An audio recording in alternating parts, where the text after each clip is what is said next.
때는 5억 4,200만 년 전, 지구에서는 진화의 빅뱅이라 불리는 캄브리아기 대폭발 사건이 일어났습니다. 아노말로카리스, 오파비니아, 할루키게니아 등 고생물을 상징하는 녀석들 대부분은 이때 등장했으며 무려 35개의 생물문이 생겨난 엄청난 사건이었죠. 그래서 사람들은 종종 캄브리아기 이전에는 박테리아 같은 단세포 생물만 존재하다가 이때를 기점으로 다세포 생물이 등장했다고 생각하지만 실은 캄브리아기 이전에도 우리의 눈길을 사로잡는 생물들이 정말 많았습니다. 지질시대를 나눌 때 신생대, 중생대, 고생대를 통틀어 현생누대, 고생대의 시작인 캄브리아기 이전의 시기를 통틀어 성캄브리아기 시대라고 하는데 이는 다시 명왕누대, 시생누대, 원생누대로 구분되죠.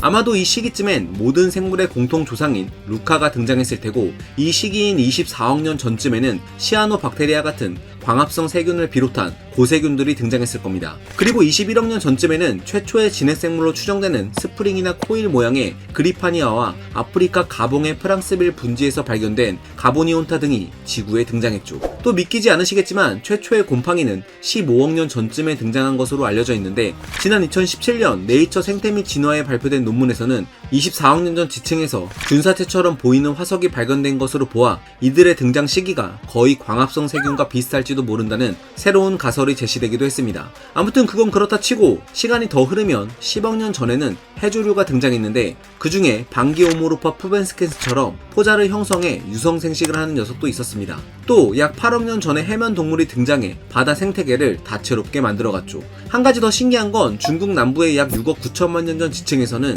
카베아스파에라라는 유기체의 배아로 추정되는 화석을 발견했는데 일부 과학자들은 이것이 최초의 동물 화석일 가능성이 높다고 주장합니다. 하지만 뭐니뭐니 해도 성캄브리아 시대를 대표하는 생물군은 에디아카라 생물군입니다. 오스트레일리아 에디아카라 구릉의 화석 산지의 이름을 딴 에디아카라기는 캄브리아기 직전의 시대로 보시다시피 당시 생물들은 캄브리아기 생물들과는 달리 골격과 껍데기가 없는 연체성이었습니다. 그래서 이 시기 지층에서 발견된 화석들은 에디아카라 생물들 자체가 화석이 된 게 아닌 몸의 형태만 남아있는 인상 화석이고 이런 이유로 에디아카라기의 생물들이 어떤 삶을 살았고 이들이 동물인지 식물인지 또 지금의 어떤 생물 그룹과 비슷한지조차 추측하기 어렵죠.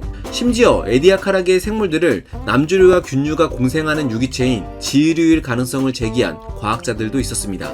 에디아카라 생물군에는 대표적으로 지금의 현재 자포동물과 비슷한 카르니아가 있었는데 이들은 평균 60cm까지 자랐으며 고착 생활을 하는 여가섭식자였을 것으로 추정되고 있죠. 또 카르니아의 친척벌인 카르니오디스쿠스 역시 에디아카라기를 대표하는 생물로 사진에서 보시는 것처럼 엽상체의 이 구조물들이 펼쳐진 모양에 따라 여러 화석들이 발견된 녀석입니다. 지난 2022년 캐나다 뉴펀드랜드 메모리얼 대학교의 지구과학과의 다니엘 페레즈 연구원은 이를 바탕으로 이들이 해저에서 곧게 서서 생활했을 것이라고 주장했는데요. 그도 그럴 것이 바다에 축 들러붙어 있었다면 엽상체를 접고 펴는 다양한 흔적들이 화석으로 남기 어렵기 때문이죠. 또 그는 카르니오디스쿠스의 생김새를 두고는 잎 모양의 기관들 사이로 물이 흐르는 과정에서 여가섭식을 했을 거라고 추측했습니다. 하지만 이들이 수직으로 곧게 섰는지 아니면 바닥에 힘없이 축 늘어져서 살았는지는 여전히 논쟁의 대상이 되고 있죠. 또 에디아카라기의 해저 바닥을 기어다녔던 생물 중에는 킴베렐라라는 동물도 있었는데요. 이들은 좌우 대칭이었고 아가미로 추정되는 기관도 지니고 있었습니다. 이 화석은 킴베렐라가 먹이를 먹기 위해 미생물 매트를 긁은 흔적인데요. 이처럼 이들은 해저 바닥을 훑어가며 머리 쪽을 길게 뻗어 박테리아와 조류가 풍부한 매트를 갉아먹곤 했죠. 그런데 무엇보다 에디아카라 생물군 중 가장 유명한 녀석은 바로 디킨소니아입니다. 최대 길이 1.4m에 달하는 디킨소니아는 발견 당시 그 정체가 정말 모호했습니다. 팬케이크를 철푸덕 떨어뜨린 것 같은 모양새를 보고 독일의 고생물학자인 아돌프 자일라어는 디킨소니아를 아메바 같은 거대한 원생생물 중 하나라고 주장했고 같은 맥락에서 이들을 거대 다시마 같은 조류로 보는 시각도 있었습니다. 실제로 현재에도 심해에는 다핵 단세포 생물인 제노피오포레아라는 최대 직경이 20cm에 달하는 단세포 원생생물이 살고 있기 때문에 아돌프 박사의 말이 완전 허황된 주장은 아니었죠. 또 호주 고생물학자인 그레고리 박사는 디킨소니아가 육상에서 살았던 지이류의 일종이었을 거라는 이색적인 주장을 펼치기도 했습니다. 한편 러시아 과학 아카데미의 고생물학자인 안드레이 이반초프 박사는 디킨소니아의 이 화석을 보고는 갑작스레 쏟아진 퇴적물을 피하려던 움직임이 담긴 흔적이라며 이들이 이동성 동물이라고 주장하기도 했죠. 이렇듯 디킨소니아의 정체를 두고 수많은 의견들이 대립각을 이루고 있었는데 그러던 2018년 디킨소니아가 동물일 가능성에 무게가 실리는 연구 결과가 사이언스지에 발표됩니다. 호주 국립대학교의 일리아 보보로브스키 박사는 디킨소니아의 화석에서 콜레스테롤 분자를 검출했는데 그 비율이 무려 93%에 달했죠. 콜레스테롤은 많은 종류의 스테롤 분자 중 동물 세포에서 가장 흔하게 관찰되는 스테롤입니다. 그리고 재미있게도 디킨소니아 바로 위 아래 퇴적물에서는 콜레스테롤이 10에서 12%, 주류 균류에서 발견되는 에르고스테롤이 13에서 16%, 식물에 많이 함유된 스티그마 스테롤이 71에서 76%였습니다. 즉, 디킨소니아 화석에서만 높은 비율의 콜레스테롤이 검출됐다는 건 이들이 명백한 동물임을 입증해주는 자료였죠. 하지만 그레고리 박사는 일부 균류 중에는 에르고스테롤 없이 콜레스테롤만 생성하는 녀석들도 있기 때문에 콜레스테롤 비율만으로 디킨소니아를 동물로 확증하는 건 다소 무리라는 반론을 펼치기도 했습니다. 그러나 또 보보로브스키 박사는 일부 균류에서 발견되는 콜레스테롤은 24에틸콜레스테롤로 디킨소니아의 것과는 화학적으로 다르다고 재반박하면서 현재는 이들을 동물로 보는 시각이 우세하죠. 하지만 이들이 어떻게 먹이 활동을 했는지 등은 여전히 미스터리에 쌓여 있습니다. 어쨌든 에디아카라게에는 디킨소니아뿐만 아니라 스프리기나처럼 3에서 5cm 크기의 삼엽충과 비슷한 동물들도 살았고 입과 항문을 갖춘 최초의 좌우대칭 동물인 이카리아 와리우티아도 등장했죠. 이들의 몸 길이는 2에서 7mm에 불과했지만 몸을 수축시키며 이동할 수도 있었습니다. 게다가 현 시대에는 거의 찾아보기 힘든 3방사대칭 생물인 트리브라키디움도 해저 바닥에 살고 있었을 정도로 에디아카라게는 생명 다양성이 높았던 시기였죠. 그래서 일부 고생물학자들은 캄브리아계 대폭발 이전에 에디아카라게의 생물 다양성을 이끈 생명 대폭발이 있었다고 주장하기도 합니다. 이른바 아발론 폭발인데요. 도대체 무엇이 생명의 다양성을 촉발시켰던 걸까요? 눈덩이 지구 시대가 끝나가던 시점인 6억 6천만 년 전, 빙하가 녹으면서 얼음에 갇혀있던 많은 영양염류가 바다로 흘러들어왔고 이런 영양분을 바탕으로 바다의 남세균이 번성하면서 지구에는 산소가 풍부해졌습니다. 이후 높은 농도의 산소는 세포의 에너지 효율 측면에서 매우 효과적이었던 덕분에 생명체들은 이를 바탕으로 보다 복잡한 조직과 기관을 갖추게 되면서 에디아카라게의 다양한 생물군으로 진화해 나갈 수 있었다는 설명이죠. 또 제가 예전 영상에서 다룬 바 있지만 일각에서는 당시 산소의 증가 원인을 약 8억 년 전 등장한 해면 동물로 보기도 합니다. 실제로 해면이 등장한 시점 이후 6억 년 전까지 산소 농도가 2배 이상 가파르게 증가했는데 지난 2014년 영국 엑시터 대학교의 티모시 렌튼 박사는 해면이 남세균 대신 녹주류의 번성을 이끌면서 지구의 산소 농도가 펌핑됐다고 주장했죠. 그도 그럴 것이 당시 남세균이 바다 표면에서 광합성을 하며 산소를 내뿜고는 있었지만 남세균이 죽은 후에는 호기성 세균들이 이들을 먹어치우면서 다시 산소를 소비했기 때문에 대기 중 산소의 농도는 물론 바닷속 산소 농도가 급격히 증가하기에는 제약이 뒤따랐죠. 그래서 산소 농도 그래프가 이렇게 일정했던 겁니다. 그러나 티모시 박사는 해면이 등장한 후 이들의 여과섭식 방식은 녹주류보다는 남세균을 먹어치우기에 더 좋았던 탓에 자연스레 남세균의 숫자가 줄어들었다고 말했죠. 그리고 이보다 더 중요한 건 해면은 바닷속에서 물을 여과섭식할 때 인도 흡수에 체내에 가둔다는 점인데 이 인은 남세균의 성장에 무척 중요합니다. 그런데 해면의 활동으로 인해 바닷속에서 인이 점차 줄어들면서 남세균의 번성에 브레이크가 걸리기 시작한 거죠. 그리고 이 틈을 타서 녹주류가 번성하기 시작했습니다. 재미있는 건 녹주류는 남세균과 달리 죽고 나면 빠르게 바다로 가라앉는다는 사실인데요. 이 때문에 녹주류는 바다 표면에서 서식하던 호기성 세균에 의해 상대적으로 분해가 덜 됐고 이는 곧 이들의 분해 작용에 의해 소모되는 산소의 양은 줄어들었음을 뜻하죠. 그 결과 자연적으로 지구의 대기와 바다에는 산소 농도가 점차 증가하기 시작한 겁니다. 일부 과학자들은 이를 두고 남세균에서 조류 세계로의 전환이라고 표현하며 이를 지구 생명사의 중요한 기점으로 보는 시각도 있죠. 생태계의 상호작용이 불러온 나비 효과가 정말 놀랍지 않나요? 그리고 한 가지 더 재밌는 건 에디아카라 생물군의 공통점이 있다면 이들 모두 골격이나 껍데기가 전혀 없는 연체성 생물이라는 사실입니다. 그렇다면 어떻게 이런 연체성 동물만 가득하던 시기에서 느닷없이 단단한 껍데기와 골격을 지닌 캄브리아기 생물들이 나타나게 된 걸까요? 사실 이 둘 사이에는 작은 연결고리가 있습니다. 이른바 작은 껍질 화석군이죠. 말 그대로 이건 작은 껍데기를 지닌 고생물 화석들로 에디아카라기 극말에서 캄브리아기 직전에 처음 등장했죠. 에디아카라기의 대표적인 작은 껍질 화석군에는 탄산과 인삼연 등의 껍데기를 지닌 클라우디나, 시노튜볼라이트, 나마칼라투스 등이 있습니다. 이들 중 상당수가 굴을 파고 살았는데 껍데기를 만들었다는 건 자신의 몸을 보호하기 위해서이고, 이는 에디아카라기 말부터 동물계에서 포식과 피식의 관계가 적극적으로 형성되기 시작했음을 말해주죠. 실제로 클라우디나의 여러 화석들에서는 포식자로부터 공격을 받아 구멍이 뚫린 흔적들이 자주 발견됩니다. 그래서 일부 고생물학자들은 이때 형성된 포식자와 피식자의 군비 경쟁, 또 골격과 껍데기의 등장이 캄브리아기에 이르러서는 보다 딱딱하고 복잡한 구조를 지닌 생물들이 탄생하는데 큰 영향을 미친 것으로 보고 있죠. 이렇듯 그저 작은 흔적만 남은 화석 하나에서 오래고도 장대한 지구 생명의 역사를 엿볼 수 있다는 사실은 과학이 주는 색다른 선물이 아닐까 싶습니다. 과학은 세상을 보는 창, 지금까지 과학 드림이었습니다. 감사합니다. 지구 역사 46억 년을 수놓은 지질시대 중 가장 매력적인 시기를 꼽으라면 많은 이들이 공룡이 지구를 누비던 중생대를 꼽을 겁니다. 그런데 어쩌면 지구 역사에 가장 스펙터클했던 시절은 바로 이때였을지도 모릅니다. 때는 1909년 미국의 고생물학자 찰스 월컷은 캐나다 로키 산맥의 버제스 셰일층에서 엄청난 양의 생물 화석군을 발견합니다. 바로 5억 1500만 년 전 캄브리아기 생물들이었죠. 이 지층엔 크기가 2cm에 불과한 마렐라를 비롯해 최대 1m까지 자랐던 아노말로카리스, 땅속에 살았던 오토이아, 긴 주둥이를 지녔던 오파비니아, 고생대의 대표 화석 삼엽충 등 수많은 생물 화석이 잠들어 있었던 겁니다. 이 발견은 고생물학계를 발칵 뒤집어 놓았는데, 그도 그럴 것이 지구 역사 30억 년 동안 고작 3문에 불과했던 생물군이 고생대 캄브리아기에 들어서자 1000만년도 안되는 짧은 시간 동안 무려 38개의 문으로 늘어났기 때문이었죠. 그래서 과학자들은 이를 가리켜 캄브리아기 대폭발이라고 불렀습니다. 그리고 이 생명의 빅뱅은 진화사에 있어 최대의 수수께끼를 낳았습니다. 도대체 왜 수십억 년 동안 고요했던 지구 바다에 갑자기 다양한 생물들이 등장하게 된 걸까? 란 궁금증이었죠. 아직 명확히 밝혀지진 않았지만 과학자들이 지목하는 가장 대표적인 원인 중 하나는 바로 산소입니다.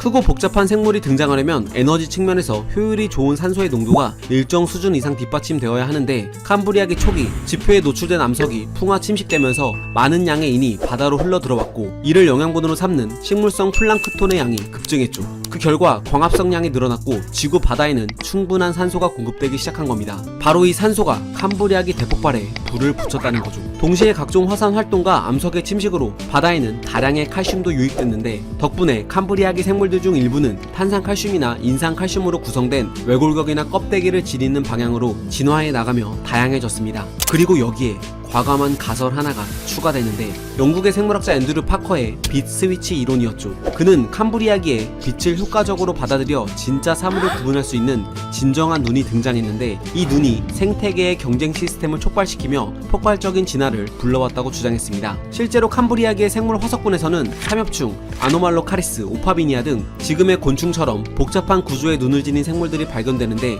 이렇게 원시적인 눈을 갖게 된 생물은 더 이상 바다에 떠다니는 유기물이 아닌 영양가 있는 생물을 골라 잡아먹기 시작했습니다. 그리고 이에 뒤질세라 먹히는 쪽도 눈은 물론 포식자의 공격을 막아줄 딱딱한 껍데기나 위협적인 가시, 재빠르게 도망칠 수 있는 지느러미 등을 갖추며 다양한 생물종으로 진화해 나갔다는 거죠. 그리고 이때 바닷속 어느 한켠에서는 외골격 대신 몸 안에 뼈를 지닌 척삭동물 피카이아와 하이코 이크티스도 나타나는데, 이들은 먼 훗날 인간을 비롯한 모든 척추동물들의 조상이 됩니다. 이렇게 캄브리아기 초기에 벌어진 일련의 사건들은 가히 혁명 그 자체였습니다. 그러나 시작이 있으면 끝이 있는 법, 약 4억 8,800만 년 전 이유를 알 수 없는 산소 농도의 감소로 찬란했던 캄브리아기는 막을 내리게 되죠. 그리고 약 4억 8천만 년 전 오르도비스기에 들어서자 해수면 하강과 동시에 산소 농도가 재차 증가하면서 생물 다양성은 다시금 폭발합니다. 이른바 오르도비스기 생물 다양성 폭발 사건이었죠. 이때는 어류의 조상 갑주어가 바다를 누볐는데, 크기가 2m에 달했던 녀석도 있었지만 대체로 2에서 3cm에 불과했기 때문에 이들은 포식자로부터 몸을 보호하기 위해 몸 표면이 딱딱한 껍질로 덮여 있었습니다. 그리고 이 당시 어류들은 턱뼈가 발달하지 않았죠.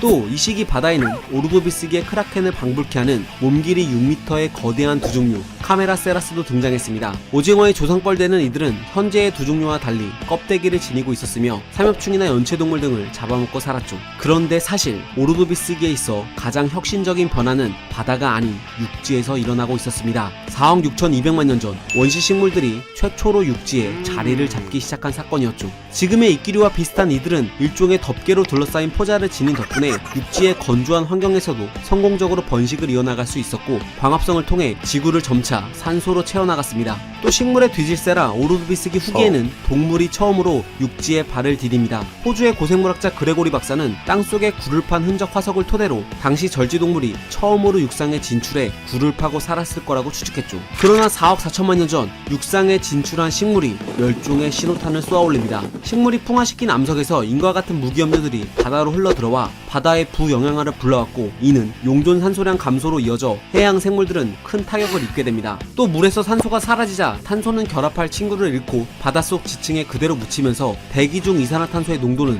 급격히 줄어들게 되죠. 결국 온실기체의 감소로 지구에는 빙하기가 찾아오면서 이렇게 오르도비스기도 종말을 고합니다. 어쨌든 이렇게 오르도비스기가 막을 내린 후 실로리아기에 접어들자 기후는 다시금 따뜻해지면서 지구엔 새로운 생명들이 꿈틀거렸는데 먼저 관다발을 장착한 쿡소니아 같은 식물들이 육지를 점령해 나가기 시작했습니다. 또 바다에는 여전히 갑주어와 삼엽충이 건재했으나 지금과 달리 이 당시 바다에는 절지동물이 최상위 포식자로 군림하고 있었죠. 믹스프테루스나 에오립테루스 같은 바다 정갈들은 수십 센티미터에서 1m가 넘는 거대한 체구와 강력한 집게로 작고 연약한 물고기들을 거침없이 사냥했습니다. 하지만 왕좌에 올랐던 바다 정갈의 시대도 고작 3천만 년 정도였을 뿐 실로리아기가 끝나고 대봉기에 이르자 스테타칸투스 속의 원시 상어가 등장한 건 물론 진짜 턱을 갖춘 엔텔로그나투스, 실러캔스 등을 비롯해 몸길이 8.8m에 무게는 4톤이나 되는 둔클레오스테우스 같은 대형 판피류들이 바다를 장악해 나가면서 대봉기 바다의 패권은 어류에게 돌아갔죠.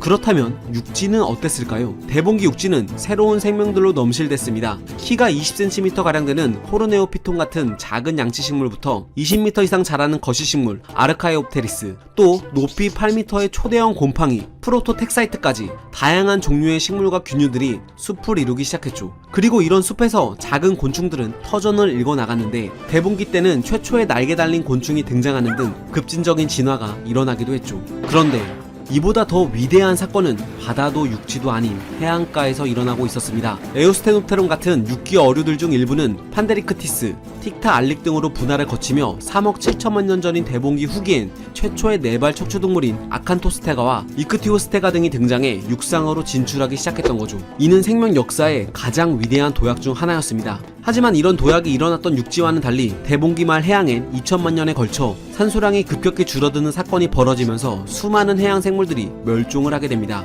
10종류 이상이었던 삼엽충과가 대봉기를 지나면서 고작 4-5개만 남게 되고 산호 같은 생물들도 거의 절멸하게 되죠. 다행히 육지는 그 피해가 덜했습니다. 위기를 무사히 넘긴 육지 생물들은 석탄기에 이르자 또 다른 진화 포텐을 터뜨리기 시작합니다. 대봉기 때부터 형성된 대규모 산림 덕분에 석탄기 지구의 산소 농도는 거의 30%까지 오르며 정점을 찍었는데 이렇게 산소 농도가 높아지자 기관을 통해 호흡을 하는 곤충들은 몸 구석구석으로 산소를 보내며 에너지 효율이 극대화돼 거대해질 수 있었죠.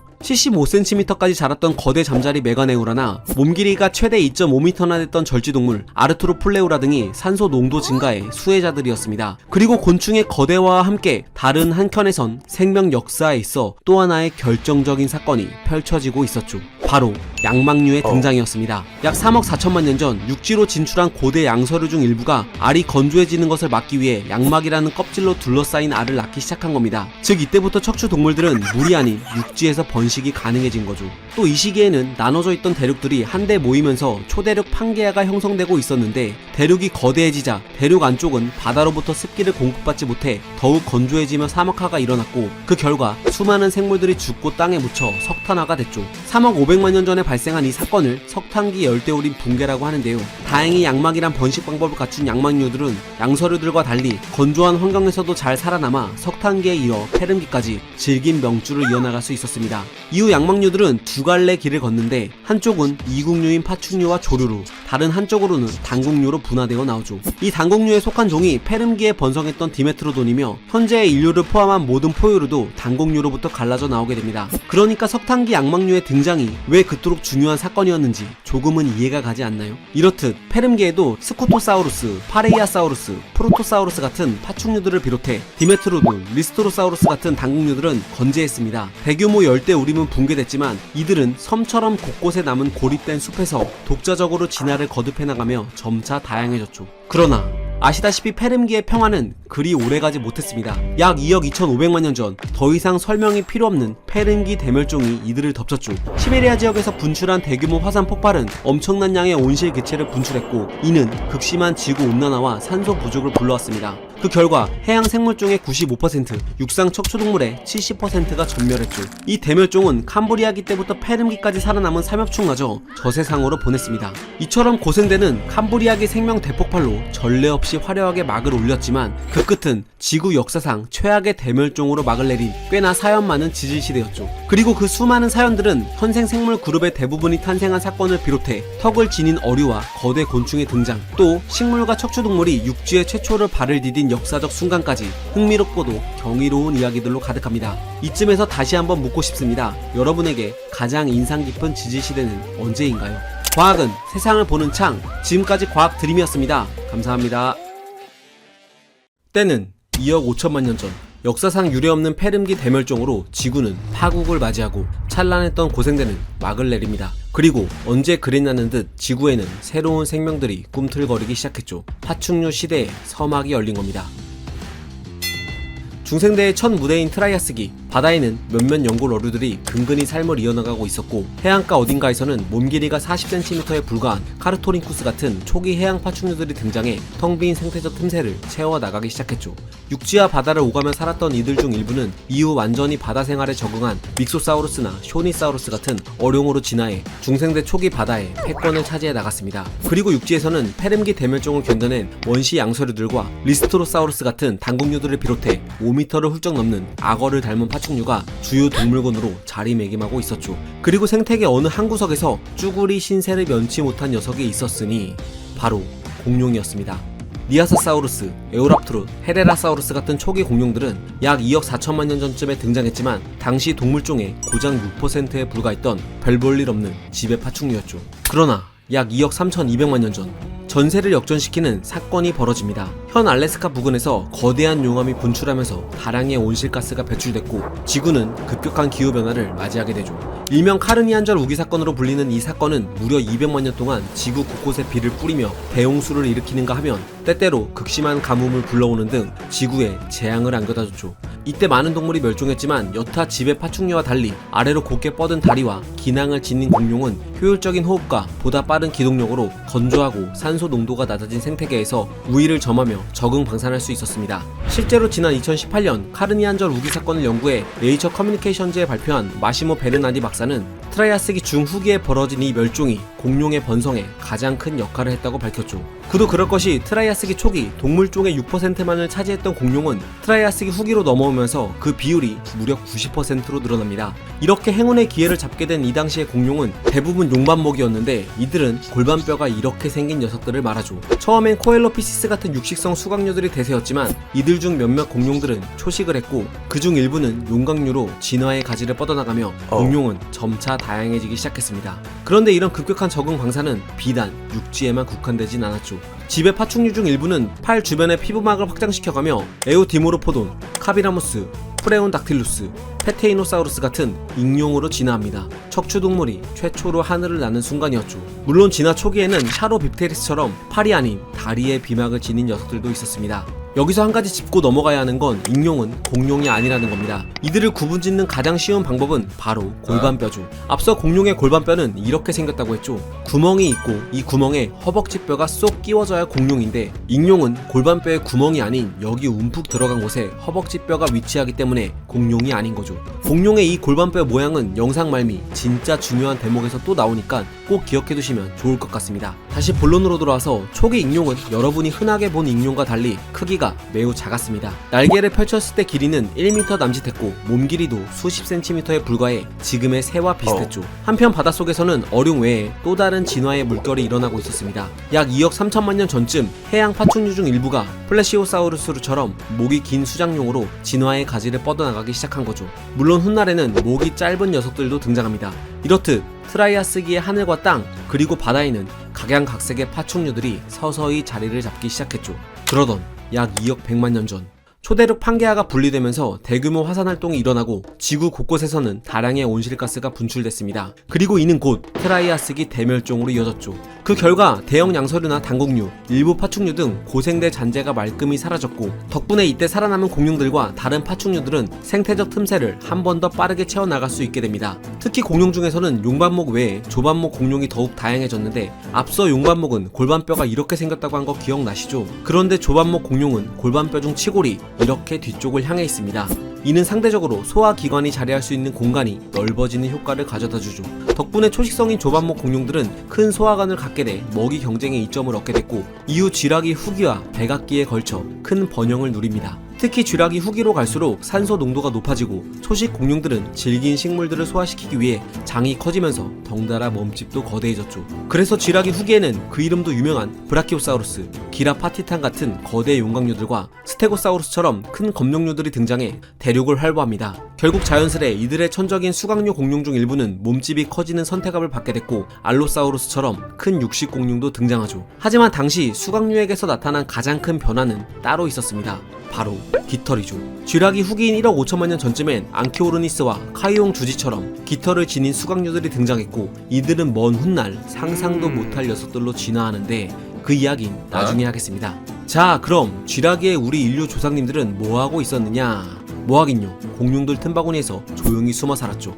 트라이아스기 후기에 처음 등장한 포유류의 조상은 손가락만한 크기였기에 쥐라기에 들어서도 공룡들의 먹잇감일 뿐이었습니다. 이렇듯 쥐라기는 그야말로 공룡들의 전성시대였죠. 그리고 시간은 흘러 백악기로 접어들면서 대륙이 계속 나눠지고 이로 인해 공룡들은 지리적으로 격리돼 종이 더욱 세분화됩니다. 그런데 공룡도 공룡이지만 백악기에서 일어난 가장 큰 사건을 꼽으라면 바로 꽃의 등장을 빼놓을 수 없죠. 꽃을 피우는 속시식물은 기존 식물과 달리 꿀을 통해 딱정벌레, 벌, 나비 등 여러 곤충들과 협력하여 수정하는 전략을 취했고 이는 성공적인 번식으로 이어져 백악기는 물론 지금까지도 이들은 생태계의 근간을 이루는 식물로 자리매김합니다. 더불어 당시 꽃을 매개했던 나비나 벌 같은 곤충들도 백악기에는 작은 분류군이었으나 꽃과 함께 번성하면서 오늘날에 와서는 탑클래스에 속하는 거대 분류군으로 거듭납니다. 한편 백악기에는 검룡류 공룡들이 쇠퇴하고 이들의 지위는 갑옷 공룡인 공룡류와 트리케라톱스 같은 뿔 공룡들에게 넘어갑니다. 또 이들과 친척 관계인 후두류도 번성했는데 박치기 공룡 파키케팔로사우루스가 대표적이죠. 물론 이 당시 거대 용광류들도 많이 멸종되긴 했지만 남쪽에서는 아르젠티노사우루스처럼 지구 역사상 가장 큰 용광류가 등장하는 등 마지막 불꽃을 태웠습니다. 이런 파충류의 거대화는 하늘에서도 일어났는데요. 백악기까지 지속적으로 증가한 산소 농도 덕분에 익룡들도 몸집이 계속 커졌죠. 백악기 후기에 등장한 케찰코 아툴루스가 대표적인데 이들의 윙스팬은 무려 10m에 달했고 키는 기린과 맞먹었으며 몸무게는 200kg이 넘어 그야말로 백악기의 전부 비행기였습니다. 다시 땅으로 내려와서 공룡 중에는 수강류도 크게 번성했는데 공룡계의 슈퍼스타 티라노사우루스가 이때 등장했으며 스피노사우루스와 기가노토사우루스, 유타랍토르, 유티란누스, 카르노타우루스 등 크고 다양한 수강류들이 백악기 대륙을 수놓았죠. 물론 백악기에는 아주 작은 수강류도 있었는데 재미있는 건 약 6,800만 년 전 마다가스카르 섬에는 이들을 잡아먹는 초거대 양서류도 살았다는 사실입니다. 그리고 백악기에는 대륙이 나눠져 있어 대부분 공룡들이 격리돼 있었지만 모두가 그런 건 아니었습니다. 일부 대륙들은 종종 육지로 연결이 되곤 했는데 덕분에 이구아노돈류는 유럽에서부터 아시아와 북아메리카 양쪽으로 진출해 나갔고 뿔공룡과 티라노사우루스류는 베링 육교를 통해 아시아에서 아메리카 대륙으로 넘어가 대형종으로 진화했습니다. 공룡이 이렇게 다른 대륙으로 이주했다는 대표적인 증거로는 사우롤로포스를 들 수 있는데요. 이들의 화석은 몽골과 중국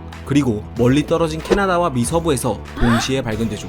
이렇듯 백악기에는 쥐라기보다 더 다양해진 공룡들, 더불어 하늘에서는 익룡, 바다에서는 모사사우루스 같은 해양 파충류들이 이전에는 없던 번영을 누리며 살아가고 있었습니다.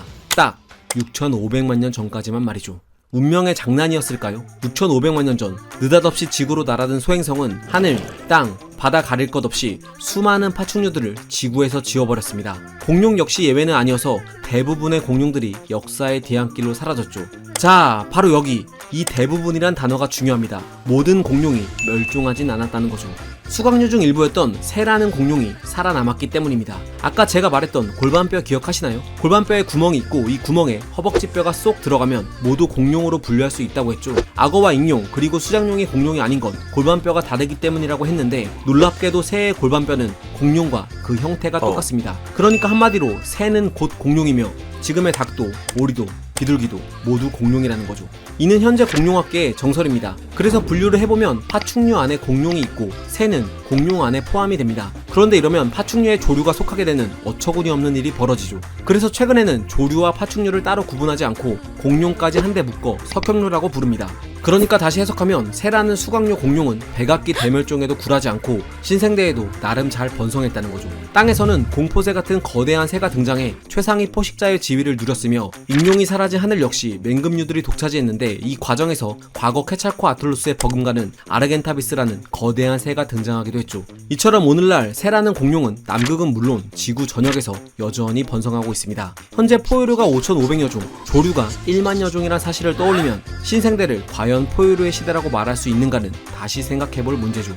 중생대 시절 공룡들 틈바구니에서 쭈구리처럼 지내며 이들의 먹잇감에 불과했던 포유류. 그러나 먼 훗날 아주 우연한 계기로 지능을 갖춘 이들의 후예가 등장해 공룡을 먹고 있다는 사실이 정말 아이러니하게 다가오지 않나요? 과학은 세상을 보는 창, 지금까지 과학 드림이었습니다. 긴 영상 시청해주셔서 정말 감사합니다. 6,600만 년 전 그날 느닷없는 소행성 충돌과 인도 대륙 서부에서 발생한 화산 활동으로 찬란했던 파충류의 시대는 막을 내렸습니다. 하지만 대멸종 이후에도 생명은 언제 그랬냐는 듯 새로운 길을 개척해 나가기 시작했습니다. 바로 신생대의 서막이 오른 거죠. 신생대 초기 팔레오세 6천만 년 전의 지도는 지금과 비슷하면서도 달랐습니다. 인도판이 유라시아 대륙으로 서서히 접근하고 있었고 남극 대륙으로부터 오스트레일리아가 분리되어 나오고 있었죠. 그리고 육지에서는 생물상이 확연히 변화하기 시작했습니다. 생태계를 주름잡던 대형 척추동물이 사라진 자리, 그곳은 작은 포유류들이 채워나가기 시작했죠.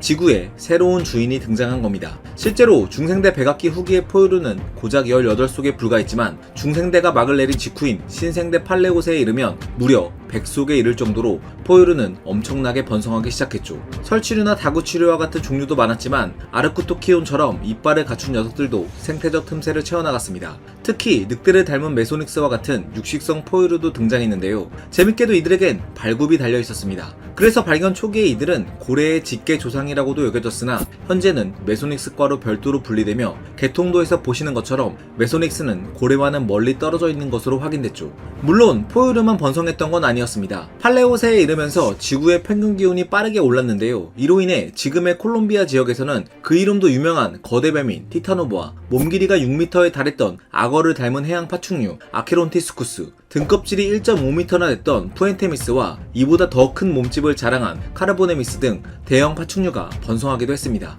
그리고 잘 아시다시피 팔레오세 말인 5,600만 년 전쯤에는 지구 역사상 가장 온난화가 극심했던 시기인 팔레오세 에오세 최대 온난기가 약 20만 년 동안 지속되는 사건이 벌어졌는데요. 이른바 PETM이라 불리는 이 시기는 지구 환경과 생물 진화에 큰 영향을 끼쳤습니다. 당시 남극 대륙의 연평균 기온은 16도, 겨울철 평균 기온은 11도씨에 달할 정도였죠. 그래서 팔레오세 말의 남극 대륙은 야자수와 열대 속시식물의 자생지이자 여러 곤충들과 포유류들이 뛰노는 그야말로 푸른 낙원이었습니다. 비단 남극뿐만 아니라 캐나다와 그린란드 지역에도 악어와 거북 등의 파충류가 살았고 현재는 이쯤 되는 야자수의 분포 지역이 당시에는 이 부근까지 확장될 정도로 전 세계가 온화했죠. 뿐만 아니라 PETM 시기에 발견된 식물 잎 화석 10개 중 6개에서는 이렇게 곤충에게 파먹힌 흔적들이 발견되는데 고 식물학자인 스코드잉 박사는 이는 당시 더워진 기후로 곤충이 번성하는 바람에 식물이 곤충들에게 시달린 흔적이라고 말합니다. 또 식물 잎의 가장자리 모양을 보면 PETM 시기 이후엔 이런 톱니 모양에서 이렇게 매끄러운 모양으로 잎이 변한 것을 알 수 있는데 이 역시 기후가 따뜻해졌음을 뜻하죠. 그리고 정말 재밌는 건 팔레오세 지구 온난화로 인해 열대림이 형성되자 북미와 유라시아 대륙에서는 빽빽한 나무숲에 적응해 나무를 자유자재로 오르내리는 플래시아다피스, 테일하르디나, 오모미드과 아다포이드과 등 다양한 초기 영장류들이 등장하기 시작하죠. 지금은 인류를 위협하는 극심한 지구 온난화가 과거에는 인류 기원의 단초가 됐다는 사실이 참 신기하지 않나요? 하지만 급격한 지구 온난화 이후에 지구는 다시 급속도로 냉각되기 시작했는데 그 원인은 아직 미스터리입니다. 일각에서는 당시 북극해에 대량으로 번성한 양치식물류인 아졸라가 대기 중 이산화탄소를 흡수하고 죽은 뒤에 바닥에 가라앉아 탄소를 격리시켰다는 가설이 있긴 하지만 정설로 받아들여지는 건 아니죠. 이렇게 PETM 시기의 끝과 함께 팔레오세는 막을 내리고 지구는 에오세라는 새로운 지질시대로 접어듭니다. 에오세 육지에는 지금의 말과 코뿔소, 맥이 속한 에오히푸스와 같은 초기 기제목들이 등장했습니다. 더불어 돼지, 하마, 낙타와 양의 조상인 원시 우제목도 등장했는데 대표적으로 디아코덱식스가 있죠. 이들은 사슴처럼 길고 가느다란 다리를 지니고 있어 깡총깡총 뛰어다녔던 것으로 보입니다. 그런데 에오세의 우제목 중 가장 유명한 건 고래의 찐 조상으로 알려진 파키케투스입니다. 이들은 공기의 진동이 아닌 땅에서 오는 진동을 통해 소리를 들었는데 이런 특징은 육지에서는 그다지 유용하지는 않았지만 훗날 물속으로 진출하는데 중요한 역할을 하게 되죠. 파키케투스가 등장한 후 100만 년이 지나면 몸 길이 4m의 악어를 빼닮은 암블로케투스가 등장합니다. 이들은 뒷발에 물갈퀴가 있어 물에서 생활했는데 바다와 강을 오가며 때로는 악어처럼 강에 매복해 있다가 물을 마시러 온 육상 동물들을 사냥하곤 했죠. 암블로케투스 이후 300에서 400만 년이란 짧은 시간 동안 고래목 조상들은 쿠치케투스, 로드오케투스, 토르토케투스 등으로 빠르게 분화를 거듭해 나갑니다. 이때까지만 해도 이들에겐 긴 꼬리와 어기적 걸을 정도의 다리가 있었기에 해안가나 얕은 바다 등에 적응해 살아갔죠. 그리고 약 700만 년이 흘러 3900만 년 전쯤 드디어 바실로사우루스와 도로돈 같은 몸집이 큰 진정한 유선형의 고래류들이 등장합니다. 이들은 꼬리가 아닌 꼬리 지느러미를 지녔고 뒷다리는 거의 퇴화됐으며 앞다리는 가슴 지느러미로 변해 넓은 바다를 누비기 시작했죠. 그리고 도로돈으로부터 진화의 가지를 뻗어나온 게 지금의 이빨고래와 수염고래입니다. 물론 고래와 더불어 에오세 초기인 5천만 년 전 테티스에는 페조시렌이란 초기 바다소목도 처음 등장했죠.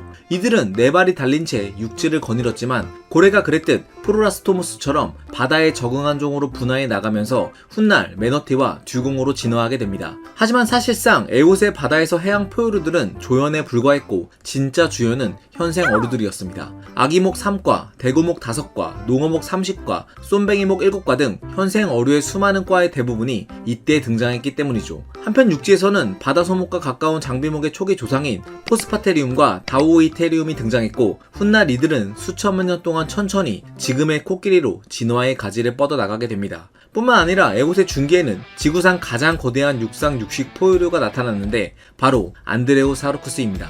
두개골 크기만 봐도 진짜 엄청난데요. 이들의 몸 길이는 거의 4m에 달했고 어깨 높이는 2m 가까이 됐죠.